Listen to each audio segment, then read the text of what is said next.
अब हम देर ना करते हुए सीधे चलते हैं पूजा की ओर। पूजा हमें कैसे करनी है, इससे पहले हम सामग्री एकत्रित कर लेते हैं ना, उसके बगैर कहां पूजा होगी। तो सामग्री में हमें क्या चाहिए ये भी आप लिख लीजिए। आप पहले ही पूजा का सामान खरीद लेना, बहुत सुंदर पूजा आपको दिखाएंगे अभी। हमको एक चौकी चाहिए, एक पीला या लाल सूती कपड़ा चाहिए, फिर एक लक्ष्मी नारायण जी की प्रतिमा या फोटो चाहिए और शिव परिवार की फोटो चाहिए। साथ में चंदन, रोली, मोली और चावल चाहिए। पीतल का एक दीपक चाहिए और 2 पीतल के लोटे और 2 तांबे के लोटे चाहिए। इसके साथ में साबुत सूखा धनिया चाहिए और 2 सीख वाली झाड़ू चाहिए और अलग से थोड़े साबुत चावल चाहिए। यदि भूरा चावल हो तो बहुत ही ज्यादा अच्छा है। अब आगे चलते हैं कि हमें इसके साथ में जो फल हैं, जो पूजा में फल लगेंगे, वह केला चाहिए, अनार चाहिए। भगवान धन्वंतरी जी के लिए क्या चाहिए, एक तो हमें एलोवेरा चाहिए जैसे हम ग्वार पाठा कहते हैं, आंवला चाहिए और नीम के थोड़े से पत्ते चाहिए। साथ में देसी खांड के लड्डू चाहिए, क्योंकि इस दिन बिल्कुल भी मिलावट का सामान का भोग नहीं लगेगा। ध्यान रखना इस बात को, नहीं तो त्योहार बेकार हो जाएगा। इसके साथ में 13 मिट्टी के दीपक चाहिए और एक बड़ा दीपक चाहिए और तिल का तेल चाहिए, क्योंकि भैया घी में तो बहुत मिलावट आ रही है। साथ में हमें पुष्प चाहिए, मोगरे का पुष्प चाहिए, शंख पुष्पी का पुष्प चाहिए और गुड़हल का पुष्प चाहिए। 2 चुन्नी चाहिए और 10 हल्दी की गांठ चाहिए। यह सामग्री आपने लिख ली है। अब हम सीधे चलते हैं सरल पूजा विधि की ओर और रियल पूजा जो कि सही पूजा है मायने में, उसकी ओर चलते हैं। सबसे पहले क्या करना है, हमें चौकी लगानी है, उस पे पीला कपड़ा या लाल कपड़ा बिछाना है। फिर इसके बाद में भगवान शंकर जी के परिवार की प्रतिमा, भगवान विष्णु जी की परिवार की प्रतिमा स्थापित कर देनी है। फिर इसके बाद में सबसे पहले अपने लिए आसन बिछाना है, बैठ जाना है। अब चारों लोटों के गले पे आप कलावा बांध देना। इसके बाद में क्या करना है, एक तांबे के लोटे में गंगा जल भर लेना है। अब वह गंगा जल थोड़ा अपने ऊपर छिड़कना है, उल्टे हाथ पे जल लेना है, सीधे हाथ से ऐसे छिड़कना है, अपने आप को पवित्र करना है और सभी भगवान के चरणों में, गणेश जी के चरणों में, सभी प्रभु के चरणों में प्रणाम करना है, माताओं के चरणों में, और कहना है कि हे देवी, हे श्री गणेश भगवान, हे धन्वंतरी भगवान, हे भोलेनाथ, हे श्री नारायण भगवान, मैं आज धन्वंतरी जी की पूजा कर रहा हूं, धनतेरस की, या कर रही हूं। आप इतनी कृपा बनाए रखना प्रभु, पहला सुख निरोगी काया हमें प्रदान कीजिए, बाकी सब तो आपकी कृपा से हो ही जाएगा। अब इसके बाद में क्या करना है, सबसे पहले भगवान को स्नान करवाना है। स्नान के बाद में एक सूती कपड़े से ये प्रतिमाएं पोंछनी है। फिर इसके बाद में क्या करना है, सबसे पहले वस्त्र अर्पित करना है। दोनों माताओं के लिए पहले चुन्नी उड़ा देनी है और सभी देवताओं के लिए क्या करना है, मूली को ऐसे लपेटना है उंगली पे और तोड़ लेना है, सभी के आगे चढ़ाना है वस्त्र रूप में।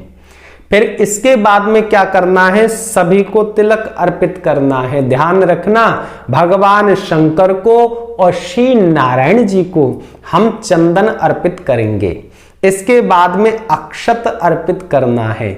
इसके बाद में जो पीतल का दीपक था वह प्रज्वलित करना है। फिर इसके बाद में हाथ में जल लेना है, हाथ धो लेने हैं। अब इसके बाद में क्या करना है, हमें पुष्प अर्पित करने हैं। देखिए, जो गुड़हल का पुष्प है वह देवी माता पे अर्पित होगा, पार्वती जी पे और श्री लक्ष्मी जी पे और श्री गणेश जी पे अर्पित होगा।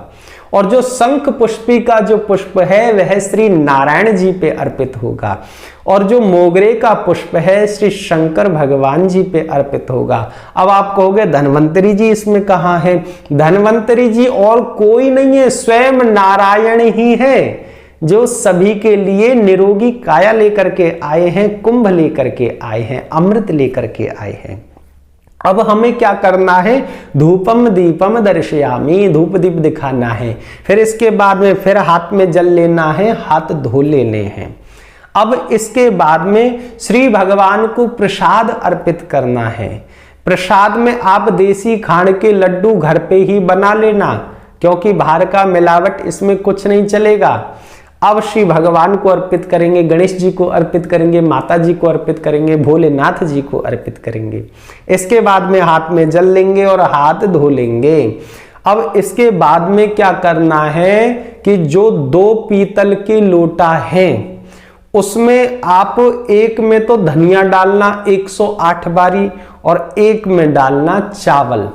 अब वह कैसे डालने हैं, मंत्र बोलना है। या तो आप बोलना ओम नमः शिवाय, और यदि आप श्लोक बोल सकते हो, कृष्णाय वासुदेवाय हरये परमात्मने प्रणत क्लेश नाशाय गोविंदाय नमो नमः, इस तरीके से। और ये भी नहीं बोल सकते हो तो ओम धनवंतरे नमः 108 बारी बोलना है। 108 बारी आपको धनिया चढ़ाना है और 108 बारी लोटे में क्या चढ़ाना है, चावल चढ़ाना है, दोनों लोटों में। अब जैसे ये चढ़ जाए तो इनको रख देना है। जो देखो ये मेरा बायां हाथ है, जरा ध्यान से देख लो। बाईं और रखे जाएंगे क्या, आपके धनिया के दाने, और दाईं और रखे जाएंगे चावल। यह आपने रख दिए। इसके बाद में 5-5 हल्दी की गांठ इनमें स्थापित करनी है, इन्हीं कलश में जिसमें धनिया है और चावल है। इसके बाद में क्या करना है, इन पे 7-7 टीका लगाने हैं दोनों पे। और इसके बाद में क्या करना है, अब हमको अमृत कलश स्थापित करना है। वह कैसे करेंगे, पहले जरा से चावल रखेंगे, ये बाईं ओर करना है, ध्यान रखना।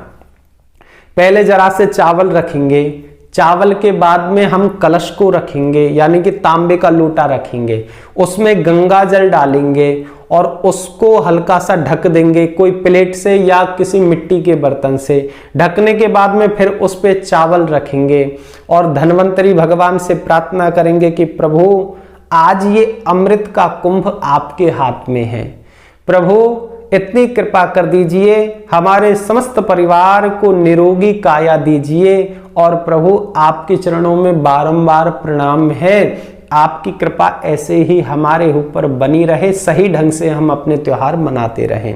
इस प्रकार से प्रार्थना करनी है कलश भगवान को, धन्वंतरी भगवान को। इसके बाद में हाथ में एलोवेरा लेना है, आंवला लेना है और नीम के पत्ते लेने हैं, श्री भगवान के आगे चढ़ा देने हैं, समर्पित कर देने हैं। अब इसके बाद में क्या करना है, हाथ में जल लेना है और हाथ धो लेना है। अब जो 2 झाड़ू लाए हैं हम तिल्ली वाली, ध्यान रखना इसमें फूल झाड़ू बिल्कुल मत लाना, तिल्ली वाली लाना, और 2 लाना या तो 3 लाना। अब उनका भी पूजन करना है। उनका पूजन कैसे करना है, उनको चंदन लगाना है, रोली नहीं लगानी है, चंदन लगाना है, हल्का सा पुष्प चढ़ाना है। पुष्प कौन सा चढ़ाओगे, मोगरे का पुष्प चढ़ाना है, और इनको भी प्रणाम करना है। हे बुहारी मैया आपको प्रणाम है, हमारे यहाँ से आप गंदगी को बाहर कीजिए और हम स्वस्थ रहें, मस्त रहें मैया, आपके चरणों में भी बारंबार प्रणाम है। इस प्रकार से बड़ी छोटी सी विधि है। अब इस सामग्री का क्या होगा जो आपने चढ़ाई है, देखिए अगले दिन जो शंख पुष्पी के फूल हैं, जो मोगरे के फूल हैं, जो गुड़हल के फूल हैं, इन्हें पानी में उबालना है और सबको ये पानी पिलाना है। जो प्रसाद है वह पूजा के बाद अगले दिन में सबको पाना है। और जो ये कलश है, एक में चावल है, एक में धनिया है और एक में जल है, इनका क्या करना है, इनका दीपावली के अगले दिन यानी कि गोवर्धन वाले दिन अपने जो रसोई के मसाले हैं उसमें ऐड कर लेना, हल्दी को भी और धनिया को भी, और चावलों को चावलों में ऐड कर देना। फिर सुंदर कढ़ी बनाना, उसमें धनिया डालना, उसमें हल्दी भी डालना और चावल अलग से बनाना। बांके बिहारी का भोग लगा करके सबको ये प्रसाद वितरण करना। और जो जल है उसका क्या करना है, दीपावली से अगले दिन यानी वही गोवर्धन वाले दिन सबको थोड़ा थोड़ा यह जल पिलाना है, क्योंकि इसमें अमृत का वास है। अब देखो आते पूजा की तरफ। जब ये आपका सब कुछ हो गया फिर क्या करना है, फिर तो आपको आरती करनी है। आरती में आप लक्ष्मी माता की आरती कर सकते हैं, भोले बाबा की आरती कर सकते हैं और ओम जय जगदीश या श्री बांके बिहारी तेरी आरती गाऊं, यह भी बोल सकते हैं। इसके बाद में क्या करना है, जल लेना है, थाली पे से वारना है, यानी आरती की थाली पे से और अपने ऊपर छिड़कना है और 3 बारी बोलना है, ओम शांति ही शांति ही शांति ही। हाथ में शंख पुष्पी का फूल लेना है और कहना है, हे धन्वंतरी भगवान, हे श्री नारायण भगवान, हे श्री लक्ष्मी माता, हे श्री गणेश भगवान और हे मेरे प्यारे भोले बाबा, आप इतनी कृपा बनाए रखना, निरोगी काया हमें देना। और प्रभु सदैव आपके चरणों में ऐसे ही पूजा हम करते रहें। इतना कह करके जो वह पुष्प है भगवान के चरणों में अर्पित कर देना। अब आती है दीपक की बारी। हमको 13 दीपक जलाने हैं। दीपक का जो शिखा है, यानी कि जो उसके ऊपर लौंग होती है, वह हमको पूर्व दिशा में रखनी है और जो एक बड़ा दीपक है उसका हमें क्या करना है, वह दक्षिण दिशा में मुख करके जलाया जाएगा। मेरा मुख भी अभी दक्षिण दिशा में है, तो दक्षिण दिशा की तरफ उसकी शिखा होगी और उसको प्रज्वलित किया जाएगा और यम भगवान को प्रार्थना की जाएगी कि हे प्रभु, आप ऐसी कृपा बनाए रखना कि हम हंसते खेलते हुए यहां से जाएं और बिन मुहूर्त के ना जाएं, मुहूर्त से जाएं, यानी अकाल मृत्यु हमारी ना हो। अब रात्रि भर क्या करना है, आपको जाप करना है, या तो ओम नमः शिवाय का जाप करना। और यदि आपको ये बोर लगे, देखो कई लोग जाप नहीं कर पाते हैं, तो जैसे अंग्रेज लोग करते हैं और अपने भारतीय लोग करते हैं, इस्कॉन वाले भी करते हैं, रात भर आपको जागरण करना है, नाचना गाना है, क्या बोलना है, हरे कृष्ण कृष्ण कृष्ण हरे हरे, हरे राम राम राम हरे हरे। इतना सुंदर आपका ये त्योहार मनेगा जिसकी कोई सीमा नहीं है। और यही इसकी विधि है। किसी भी ढोंग पाखंड में, किसी भी प्रकार के उलूल जुलूल बातों में ना फंसे, अपने त्योहार को सही ढंग से मनाएं। आप सभी को धनतेरस की हार्दिक शुभकामनाएं। जय श्री राधे, जय श्री कृष्ण।